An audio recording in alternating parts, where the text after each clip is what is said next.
So today I just wanted to talk about a very simple approach to introducing chromatic chords into your playing.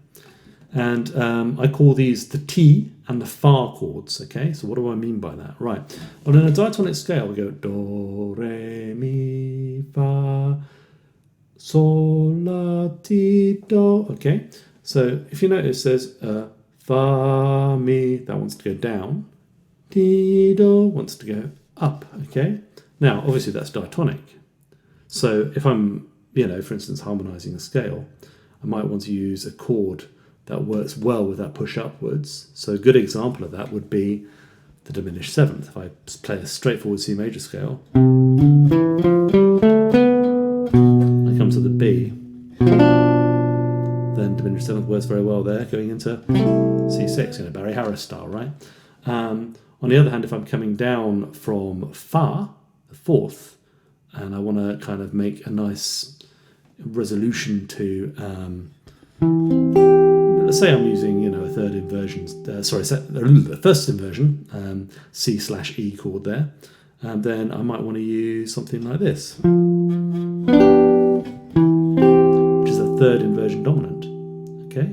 Or I might want to use, if I'm feeling a bit more jazz, I might want to use an F7, going to E minor, for instance, E minor seventh.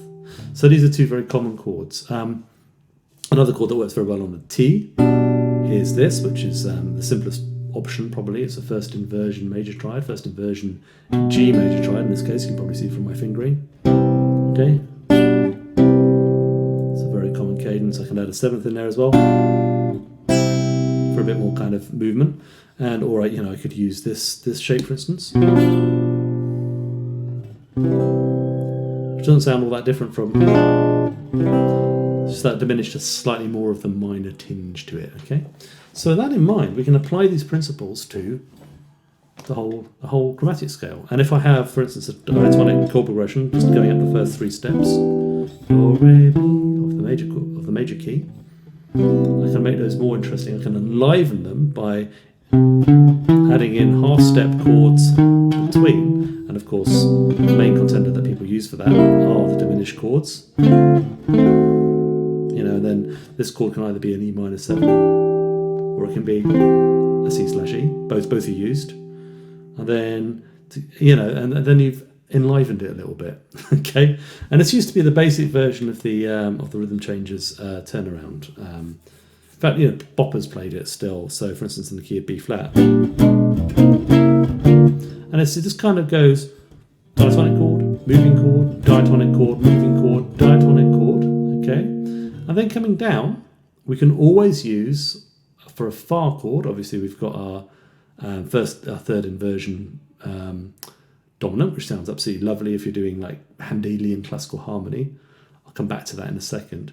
But in the case of most, bop, straight head jazz, the most common choice would be a dominant seventh. And we would normally think of that as being a tritone substitution. But I think sometimes like the use of all these kind of theoretical roots, that aren't actually in the chords can be confusing. I think it's better to say, if you have a chromatic root chord with a root that isn't in the key going downwards, or even sometimes in the key, as we'll see in a second, but certainly if it's going downwards towards a diatonic chord, like 1, 2, 3, 4, 5, 6, 7, etc., then a dominant seventh a half step above always works. So we can run this little scale, chromatic scale downwards from the third, and we can use, instead of diminished on the way up, we use dominant sevenths. Just using the simplest possible, sort of 4-note voicings there, drop twos. Okay, I usually, then you can put like some extra sort of pedal tones on top or whatever, make it more interesting. So on and so forth, right? So that always works. So if I just take that going up,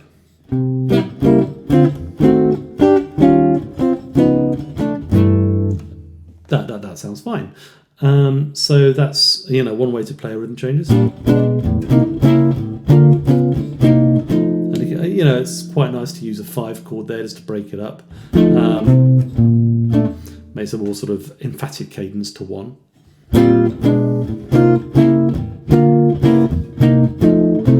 I did a slight variation there, which is very specific. I used a flat 3 diminished, which also sounds good, instead of a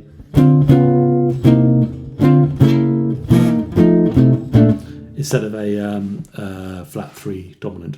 And actually, if you check out the standards, you'll find out that move comes up very often. So you can use that one in both directions. You get the bassy sound, right? But that's a specific case. The diminished doesn't always sound good descending, okay? If we wanted to extend that a little bit, we could add in a chord before the E minor as well. Let's go back to C for now. So E minor is a 3 chord. We're going to go C, F7, E minor. Really common. Right?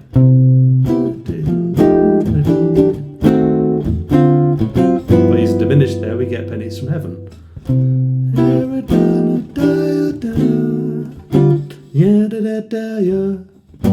Okay, so hopefully you can start to appreciate, like for instance, this is bewildered, it's like misbehaving. It's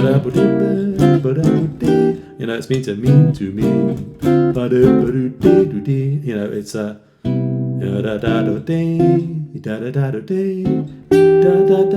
it's if it could happen to you, right? It's dozens of tunes already. So this kind of stepwise movement is, extremely common. There's a few variants of it which you can start to look into. So dominants always sound good going down by semitones, and of course you can chain them together. This is what I think of as a Peter Bernstein thing, really. But he, got it from like Bud Powell and Monk and all sorts of people, right?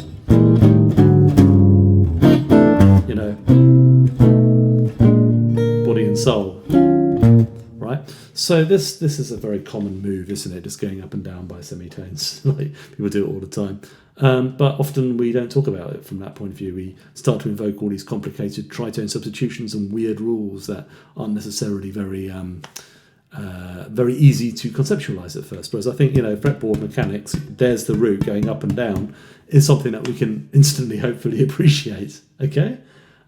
So as a little bonus, I'm just going to talk about Pat Metheny for a minute.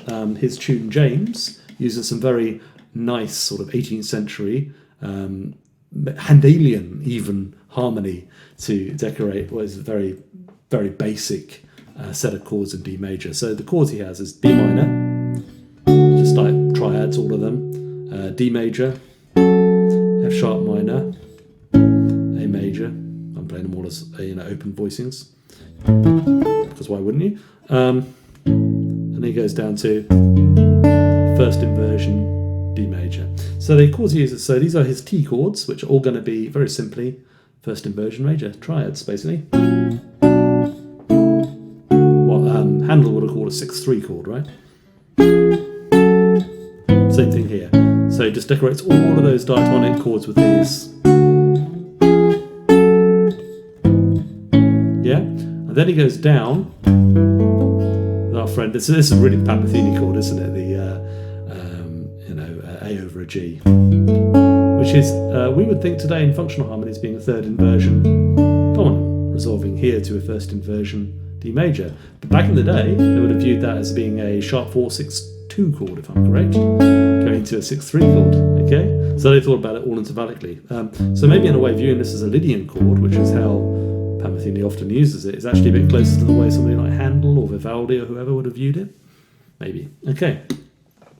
The last thing I wanted to say is that the Barry Harris scale outlines have an interesting example of using a T, which is that it's scalic. So for instance, if I have, a 2-5-1 in D minor, so the second chord of have I got, I keep wanting to say have I got news for you, but it could happen to you is what I wanted to say.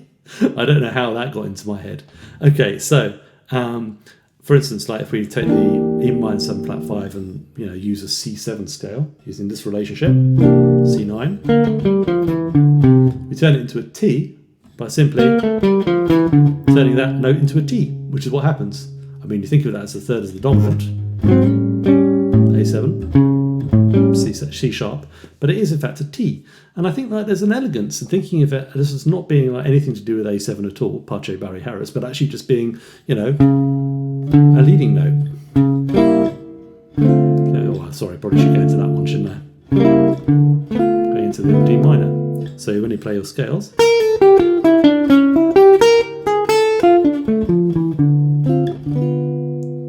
you get those lovely bebop lines. And if you think about it harmonically, C7 to C sharp diminished. So I keep playing minor sevens. C sharp diminished, D6, D minor 6, sorry. Which is doing the same thing as that, but it's doing it a lot more smoothly. Okay? So hopefully that's quick and simple, and you find it helpful as a way of conceptualizing harmony. This is influenced by Robert Gierdinger's writings on partimento, as well as my own observations over the years. And I've always thought it'd be nice to have a kind of approach to jazz that really emphasised the importance of bass lines and sort of stepwise scalar movement, rather than necessarily always the cycle of fourths. Anyway, it's another way of looking at some probably fairly familiar stuff. Thanks for watching. Let me know any comments you might have below.